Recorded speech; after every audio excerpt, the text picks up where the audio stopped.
Hey everybody, welcome to Gaming News Now! Warner Bros. Shut down Monolith along with a handful of other studios. Monster Hunter Wilds has released, and there's some stuff going on with that one. Valve released the Team Fortress 2 source code, and then Electronic Arts also did something like that too. Weird. Split Fiction reviews are in, we'll go over those. Epic Games is trying to be a good guy. Don't know about how good of a guy they're being, but they're attempting to be.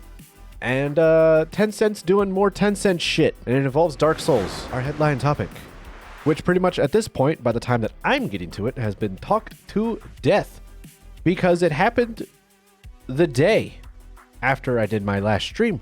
Warner Brothers is shutting down Monolith along with 2 other studios and canceling the upcoming Wonder Woman game. Now, the Wonder Woman game was announced back in 2021, if I am remembering correctly. No one is really necessarily crying tears fully about this. The only thing that we're really crying tears about is that we never really got to see anything else besides the initial teaser of the Wonder Woman game. That's all we saw. The other thing that people are crying, quote unquote, about is that we could have possibly seen a return of the Nemesis system with the Wonder Woman game. But here we are. No more Wonder Woman game for us, and Monolith, the creators of Shadow of War and Shadow of Mordor, is gone. At least the name of the company is gone. From what I understand, a lot of that development team moved to another internal team inside of Warner Brothers Discovery Games. So they're on a completely different team right now. We could possibly see a return of something very akin to the Nemesis system inside of a different game. Don't forget, Warner Brothers Discovery still owns the patent. They fucking patented a gameplay mechanic. Ridiculous. But they still own that patent. So we could see more of it. It's not like, oh, Monolith's gone, which means now the Nemesis system patent is released, which would have been nice, but we don't get that. So here we are. No more Nemesis system for now. It's not gone completely. It could return, but yeah. There was a statement to Bloomberg from a Warner Brothers Games rep, and they said on the shutdowns that it is not a reflection of these teams or the talent that consists within them. Yeah, no shit. Because guess what? All you were worrying about is your bottom line. That's all you were worried about. That's all we cared about with this. Warner Brothers does this all the damn time. They cancel movies that are completely made, mind you, like done. There's nothing left to be done. The movie can be released. And here we are getting rid of it. Who knows? Bottom line. That's all we know. Monster Hunter Wilds is fully out as of the 28th of February, and we, as players, all got to enjoy it. I would say, if everybody actually got to enjoy the game. But not everybody has been able to enjoy the game. It has been plagued with some major PC port optimization issues that is plaguing seemingly at random so far. I still have not seen a through line of spec to issue. Everyone's having issues. But regardless of the fact, those that actually get to try and enjoy the game are at least thoroughly enjoying themselves. Sadly, we are still at mixed with Monster Hunter Wilds. I wish that for once in their life, they could optimize a PC port properly.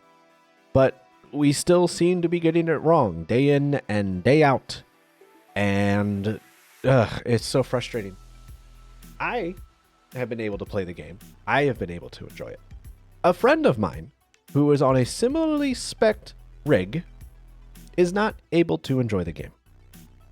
They are running at maybe 10 frames per second if we are being generous. There's no real good fix here besides hope that they optimize the game a little bit better and maybe hope that you can get a GPU on sale before the tariffs hit. Some crazy news that started last week and is carrying into this week / weekend, if I remember correctly. Valve released the SDK file / the source file, like the source code for Team Fortress 2. They released it on their website specifically, and then weirdly enough, EA, fucking Electronic Arts, released a bunch of source code for the Command and Conquer games.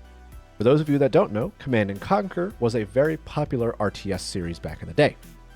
And they just released pretty much all of the source code onto a GitHub page. Their GitHub page. Apparently, EA has their own GitHub page, which is great. And then they released the source code for all of these games. So now you could just go and reverse engineer all of them.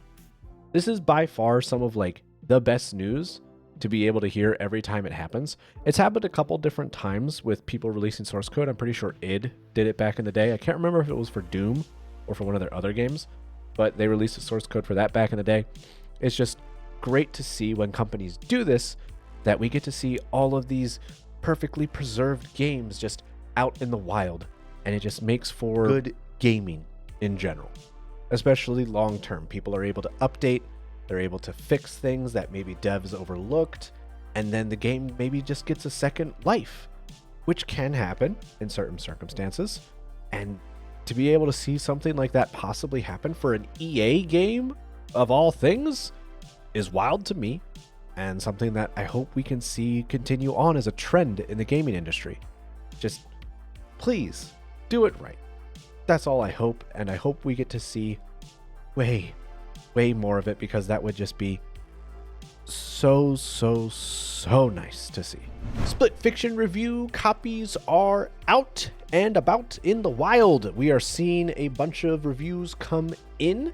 They currently sit at a 90 on OpenCritic and a 92 on Metacritic as of me recording this. So, yay to them. I'm very happy for Joseph Fares and his company. I really enjoyed It Takes Two. This is from the same developers that made that, and I hope that when the public gets their hands on this, they like it just as much.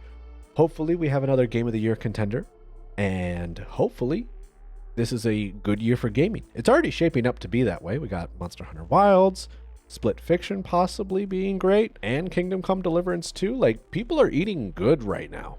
Like, we are doing great for games at the moment. Not to mention some of the great indie games coming out right now too this year. There's a great lineup coming. There's a lot of good stuff on the docket.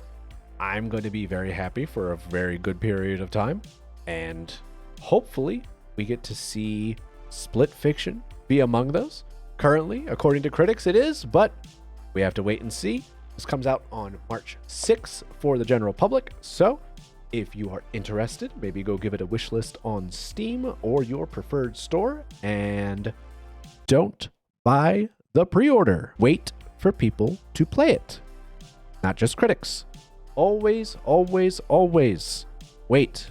Stop buying pre-orders. Either way, hopefully you enjoy it, and hopefully we get to enjoy it as well. Epic Games, people who make Fortnite, if you didn't somehow already know, is playing the good guy again.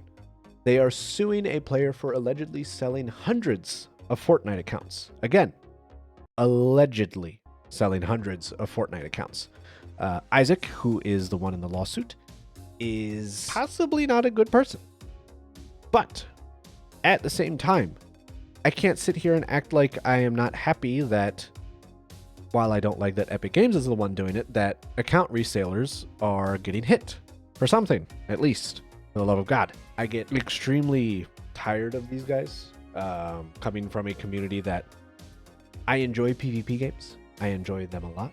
And a lot of the PvP games that I can enjoy and play, a lot of them deal with this kind of issue. Whether it's League of Legends, for instance, people who have these accounts with a lot of skins on them that they resell them to people who want the skins but couldn't buy them because they weren't there for the event or whatever. Or more so, what I generally end up with is people who get an account sold to them that was boosted, or an account that was sold to them with gear that should not be on that account. Account resellers are a major issue inside of the gaming sphere, and if at least somebody's going after them, good on ya. But why it had to be Epic just pisses me off a little bit. Don't want to, like earlier with the EA story, I don't want to be sitting here praising these motherfuckers, but hey, good job. At least someone's trying to deal with the problem hopefully we can get rid of them all, but I know that's not going to happen. But can at least mitigate some of it. That would be nice. Tencent has increased its stake in From Software's parent company, Kotakawa. They've increased it to a 7.9% stake. Originally, a 6.8% stake.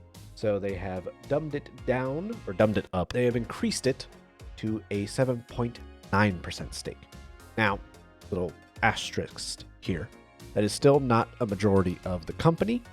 From what I understand, Kotakawa has a lot of different investors. They still own the majority share. And then Sony also holds a 10% share in the company. So unless Tencent wants to try to play games with Sony, who has already flirted, just a little tease, with buying Kotakawa, I don't think that's going to happen necessarily, but weirder things have happened before. So hopefully we don't see that happen, but it is possible. And on to our indie spotlights of the week. Earth is under siege. You are the custom solution. In this fight, adaptability is your greatest weapon.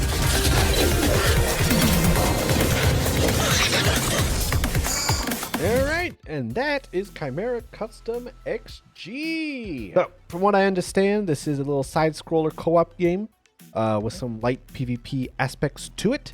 It looks extremely fun and something that I would be very interested in. This is their first Steam release, so hopefully we get to see a little bit more from them in the future, but it looks very fun. Little side scroller, bullet hell, maybe a little bit of beat 'em up in there, and then add in a little PvP side sprinkle. Very nice, very fun. Hopefully it ends up good. It comes out March 2025. No hard release date, but that is the planned release date. So maybe go ahead and give it a wish list on Steam if you so desire. And that wraps up Gaming News Now. Hope you all enjoyed, and I hope to see you all next time.